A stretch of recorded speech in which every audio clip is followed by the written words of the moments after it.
কিন্তু আমরা সাংবাদিকদের সম্মেলন করিনি, কালকে করেছি আমরা ভিন্ন ধর্মাবলম্বী নেতৃবৃন্দের প্রোগ্রাম করেছি। উনি একটা সমিতির সেক্রেটারি, সাধারণ সম্পাদক, উনি সাধারণ সম্পাদক হিসেবে ওখানে দাওয়াত পেয়ে এসেছেন। আপনি ওনাকে বাদ দিয়ে একজন সভাপতিকে নিয়ে আসতে পারবেন? ধরেন আপনি ইউনিভার্সিটির সেক্রেটারিকে বাদ দিয়ে যদি সভাপতিকে দাওয়াত দেন, অথবা তাকে বাদ দিয়ে যদি আরেকজনকে দাওয়াত করেন, তো স্বাভাবিকভাবে উনি বলবেন না যে ভাই আমাদের সাধারণ সম্পাদক কি অপরাধ করছে, আমাদের সেই অপরাধের সাথে তো আমরা তাকে যুক্ত করতে পারি না। আমরা তাকে দাওয়াত করেছি হিন্দু যে পরিষদ তাদের আছে, হিন্দু পূজা পরিষদ যেটা, সেই পূজা পরিষদের সে হলো সাধারণ সম্পাদক। আমরা তো ভিন্ন ধর্মাবলম্বী নেতৃবৃন্দ যারা তাদের নিয়ে বসেছি, সুতরাং সেই জায়গায় তার অন্য আরও কি বিষয় আছে এটা আমাদের কাছে সেদিন অপ্রাসঙ্গিক ছিল।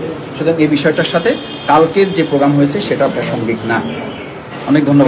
সালামু আলাইকুম প্রিয় দর্শক, শুভেচ্ছা নিন। প্রিয় দর্শক, আপনারা দেখেছেন যে জামাতের একটি অনুষ্ঠানে রয়ের এজেন্ট হিসাবে অভিহিত সন্তোষ শর্মা, যিনি কালবেলার সাধারণ সম্পাদক, এই যে কালবেলার সম্পাদক সন্তোষ শর্মা জামাতের অনুষ্ঠানে থাকার কারণে বাইরের দেশে অবস্থানরত যে বাংলাদেশের সাংবাদিকগুলো রয়েছে, বিশেষ করে ইলিয়াস ভাই, পিনাকি দাদা সহ অনেকেই এই বিষয়ে প্রশ্ন তুলেছেন এবং গত 2 দিন থেকে এই বিষয় নিয়ে মিডিয়া পাড়ায় চলছে ব্যাপক তোলপাড়।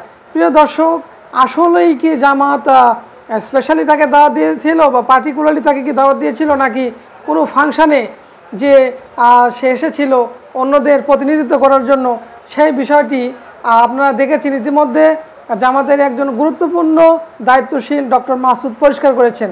তারপরও আমরা সেই বিষয় সম্পর্কে একটি পরিষ্কার ধারণা লাভ করার জন্য একটি ফেসবুক ওয়াল থেকে একটি পোস্ট নিয়েছি।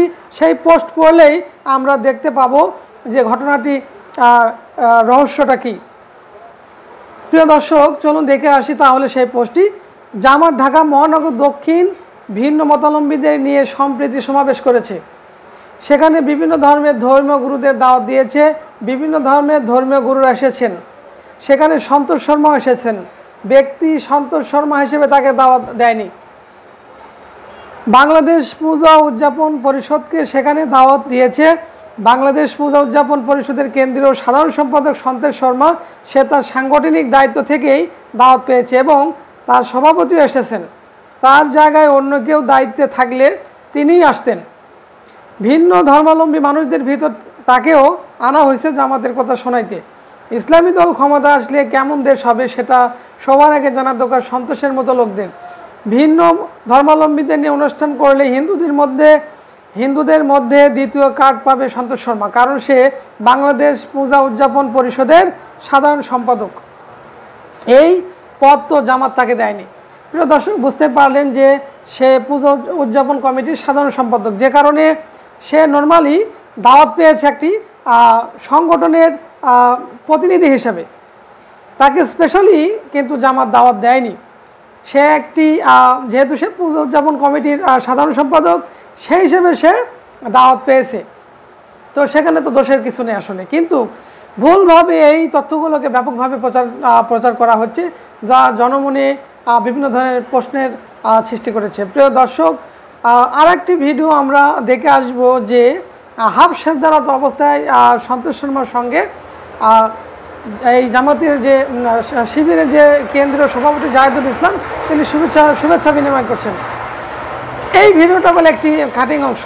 প্রিয় দর্শক, চলুন দেখে আসি ভিডিওর সেই কাটিং অংশটি।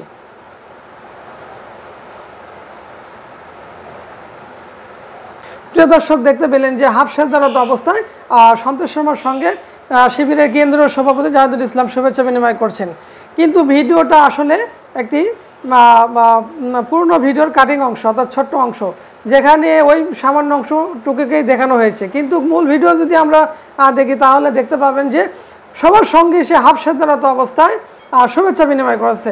অর্থাৎ এখানে হাফ সেজদা বললে খারাপ হবে বিষয়টা।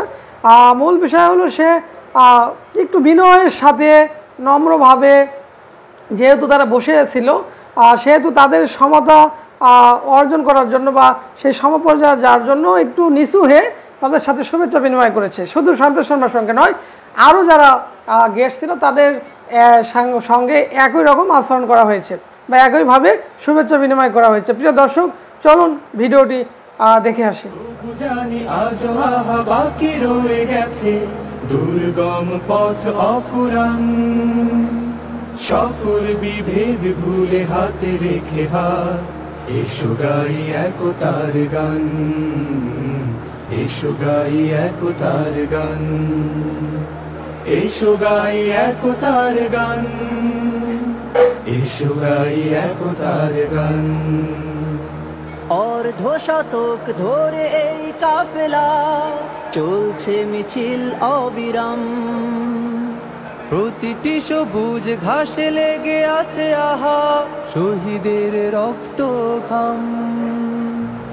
অর্ধ শতক ধরে এই কাফেলার চলছে মিছিল অবিরাম, প্রতিটি সবুজ ঘাসে লেগে আছে আহা শহীদের রক্ত ঘাম।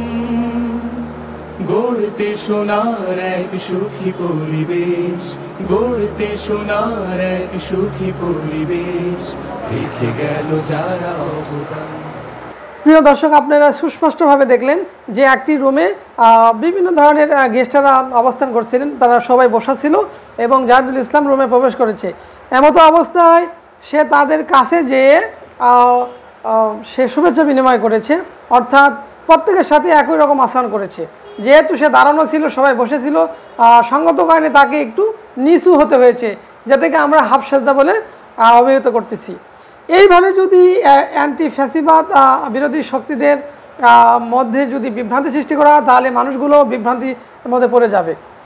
তো প্রিয় দর্শক, যে ঘটনাটি এইভাবে উপস্থাপন করা হয়েছে, সেই ঘটনাটি আসলেই ছিল যে জামাতের একটি ভিন্ন মতাবলম্বীদের নিয়ে একটি সম্প্রীতি সমাবেশ, যেই সমাবেশে বিভিন্ন ধর্ম মতের মানুষের মিলন মেলা ছিল, যেখানে সন্তোষ শর্মা একটি ধর্মের প্রতিনিধি হিসেবে এসেছিল। তাকে স্পেসিফিকলি বা পার্টিকুলারলি বা স্পেশালি তাকে দাওয়াত দেওয়া হয়নি।